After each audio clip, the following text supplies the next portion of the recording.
আসসালামু আলাইকুম friends, welcome to রুকসানাস world. আর আজকে এই যে দুজনে একসাথে ব্লগটা শুরু করছি। তো চলে এসেছি আবার একটা নতুন দিন নিয়ে। আশা করছি আপনারা সবাই ভালো আছেন, আল্লাহর রহমতে আমিও ভালো আছি। তো এই যে দুজনে বসেছি চা খেতে, আমার প্রায় চা শেষ। ও আস্তে আস্তে খাচ্ছে, আমি খেয়ে নিয়েছি, ঠান্ডা হয়ে গেছিল তো খেয়ে নিলাম আর কি। আর মেয়েকে পড়াতে এসছে, মেয়ে পড়ছে আর মেয়ে যাবে আজকে স্কুল, তাই বললো না, স্কুল যাবে। তো রান্না করতে হবে, তো আজকে রান্নার কথা বলেছি কর্তামশাইকে। রান্না করার কথা নয়, মানে রান্নাতে কি হবে সেটার দায়িত্ব দিয়েছি কর্তামশাইকে। বলেছি আজকে তুমি যেটা বলবে আমি সেটা করবো, আজকে আমি মাথা লাগাবো না। বুদ্ধি ক্ষয় হয়ে যাচ্ছে এত মাথা লাগাতে লাগাতে। বাজারে যাব। তো কর্তামশাই যাক বাজারে, মাছ নিয়ে আসতে চাইলো, মাছ নিয়ে আসো। এখনো বসায়নি, 8টা বেজে গেছে। তো যাই চাটা শেষ করি, গিয়ে তারপর রান্নাঘরে ঢুকি। কর্তামশাই যাচ্ছে এখন বাজার, তাড়াতাড়ি নিয়ে আসবে, স্কুল আছে আবার। হ্যাঁ, দেরি করবে না। আর শুধু মাছই নিবে, আর কিছু নিও না। আর আছে সব, শুধু মাছ।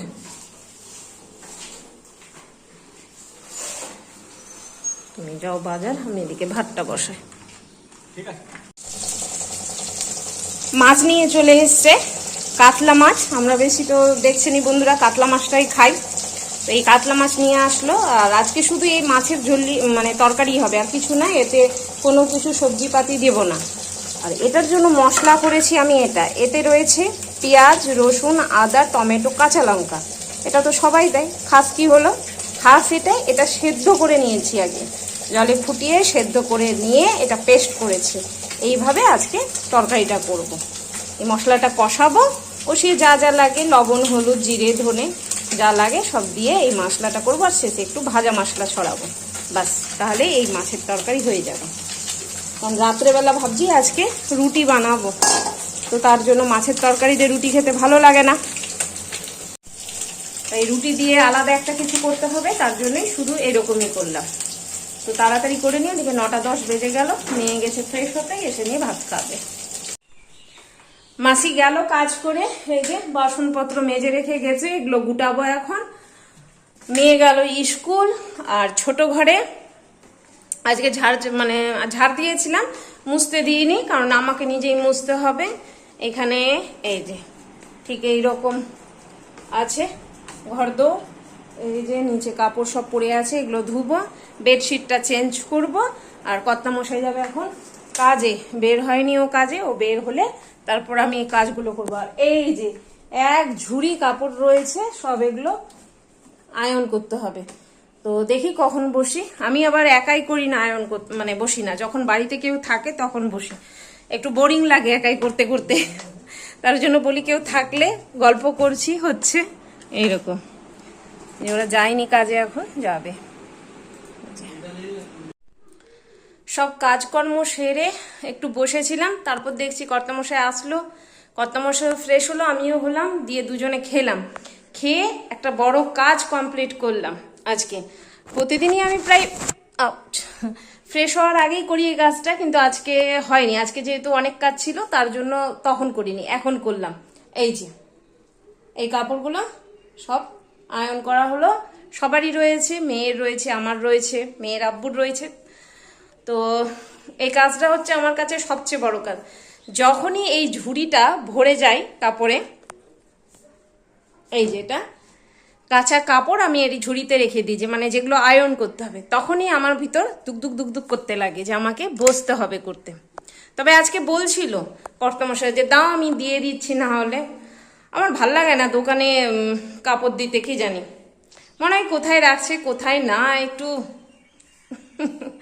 আর ওরা যে তাপটা দিয়ে করে কি না, সেই তাপটাতে কিন্তু কাপড় চট করে মানে ভালো থাকে না, নষ্ট হয়ে যায়। তার জন্য আমি আরো দিন, আর আমাদের তো হালকা তাপে করা হয়, কাপড়টা বেশি দিন টিকসই হয়। তো মেয়ে কর্তামশাই ওদিকে গেছে নিজের গাড়ির কাজ করাতে, আর মেয়েকেও নিয়ে চলে আসবে। আমি এখন যাই, এখন কাপড়গুলো ঢুকাবো না আলমারিতে, যেহেতু গরম আছে, একটু ঠান্ডা হবে তারপরই আমি ভরি। আর আজকে আমার মেয়ের দুজনারই ওয়ার্ড্রপটা মানে আলমারিটা পরিষ্কার করলাম, দেখাচ্ছি আপনাদেরকে। দাও, এই সুইচটা চেঞ্জ করতে হবে, সুইচটা ডিস্টার্ব হচ্ছে। তো এই যে মেয়ের এটা পুরো ক্লিন করলাম, আর এদিকে আমারটাও ক্লিন করলাম। এই যে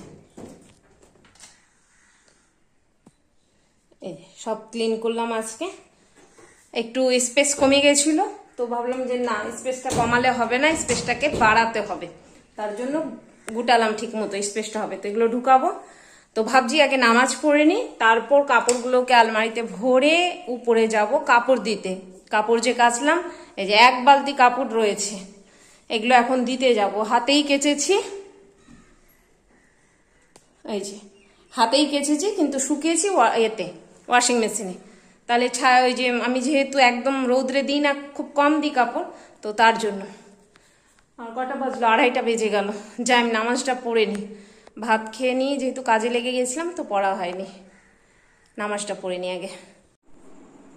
দুপুরে কাপড় আয়রন করার পর আমি কি করেছিলাম, সোফাতে বসেছিলাম। বসে যে কখন চোখ লেগে গেছে বুঝতে পারিনি। হঠাৎ রিপোর্টের আব্বু যখন বেল বাজিয়েছি, ধীরপির করে উঠে বলছে আসছি বেটা, আসছি। গিয়ে দেখছি রিপোর্টের আব্বু বলছে না বেটির ছুটি দেরি আছে, তাহলে আমি শুয়ে পড়েছিলাম। তারপর আসলো আবার দুজনে, আজকে আবার লাপাতা দেখছিলাম। লাপাতা লেডিস, লাপাতা না সরি, লাপাতা লেডিস নেটফ্লিক্সে।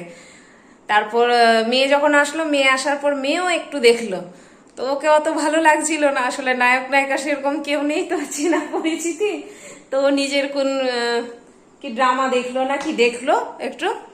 আর আমরা ওই মুভিটা দেখে শেষ করলাম, বেশ ভালো লাগলো।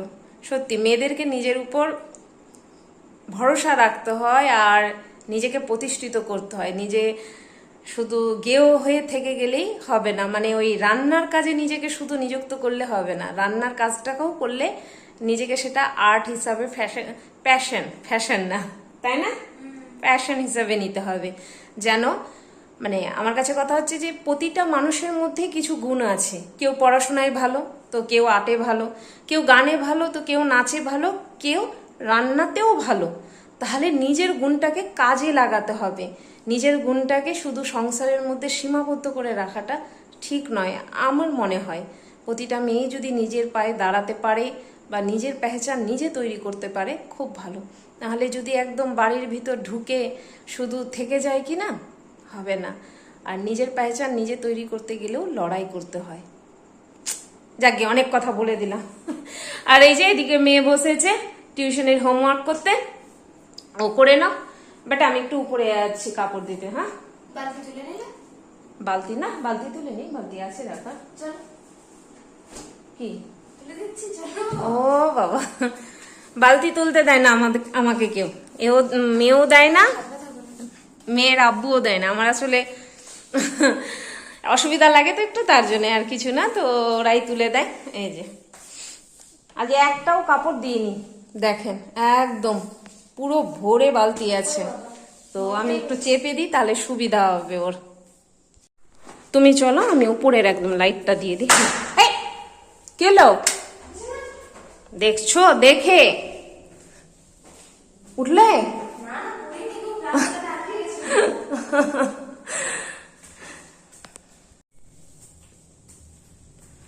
বাবা উপরটা কত গরম গো, লাগলো পায়ে বেটা? বাপরে,